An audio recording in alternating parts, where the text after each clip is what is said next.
Hey friends, it's Bridgie from Bougie Texas Barbecue, And today we're going to be smoking some juicy half chickens with some help from my friends at Zavalas Barbecue.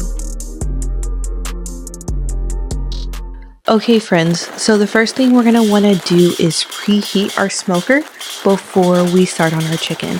So I'm going to use charcoal briquettes and mesquite wood chunks. This is going to give our chicken that Tex-Mex flavor, but it's very, very important that we are running a clean fire throughout this cook. Mesquite wood can be a little harsh and it can absolutely overpower your chicken. So make sure you always run a clean fire. And here's a little pro tip: if you add some cherry wood chips, it'll help you get that pretty color on your chicken. Now let's talk about seasonings. Today I'm using Zavala's barbecue bird rub. If you love that Texas flavor on poultry, this is the rub for you. And we're going to be using their infamous sloppy Juan sauce, but we're going to use the sweet version today. Now here are the items that you need to prepare your chicken: a sharp knife, an injector, butcher hooks, Zavala's bird rub, and a wireless probe. Now that we got that covered, we can start prepping our chicken. Now if you notice, my chicken skin is pretty dry. So after I cleaned it, I let it chill in the fridge overnight so that skin can air dry. To remove the spine, I'm going to use my extra sharp knives, but you can absolutely use kitchen shears. Once you remove the spine, you're going to want to break the breast so we can cut the chicken in half evenly. Once you're done splitting your chicken, we're going to talk about how to keep moisture within your chicken. Normally, you can do a wet brine, but if you don't dry the skin properly, you will compromise the skin. That's why I always recommend injecting your birds if you're going to do a hanging style chicken. Let me rephrase that. If you're doing any type of chicken, even if it's in the oven, inject it. Injection is always a good way to get flavor all the way throughout the breast and the dark meat. There are so many store-bought injections that you can buy. I honestly just like to make my own, so I use a combination of some chicken broth, apple cider vinegar, and the seasoning I'm going to use along with some peppercorns. Don't worry, everything you need to know will be down below in the description, so make sure you check that out. Once our chicken is nice and plump and looks like it's on steroids, it's time to season.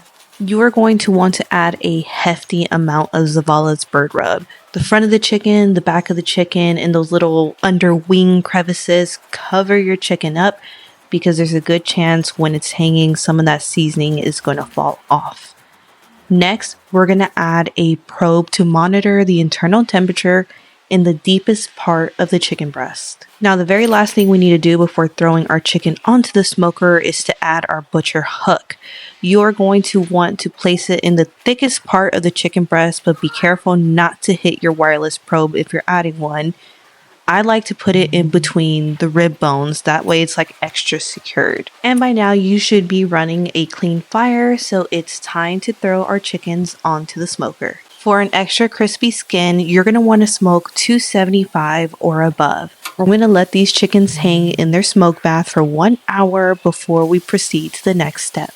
And these are how our chickens are looking after 1 hour in their little smoke bath. And they're temping around 157, which is perfect because they are going to actually go up a couple degrees as they do this little mid-rest. I'm going to pour some of that sweet sloppy Juan sauce onto a cast iron pan, and we are going to get these chickens glazed and then back onto the smoker. Let them hit 165 and then we're going to let them rest. So that's the plan, so now let's do it. After I get my last chicken off, I'm going to remove these hanging hooks and I'm going to replace it with the smoking grate. That way my chickens can get properly glazed and we won't lose any of that sloppy Juan sauce. And I'm really impressed by Zavala's barbecue rub because of the color it gave to my chickens. Now, I don't recommend putting a cold sauce onto your chickens. You can either warm it up or have it at room temperature when you're saucing. I'm going to wrap up glazing my chickens, but in the meantime, I want to talk about the remainder cook time.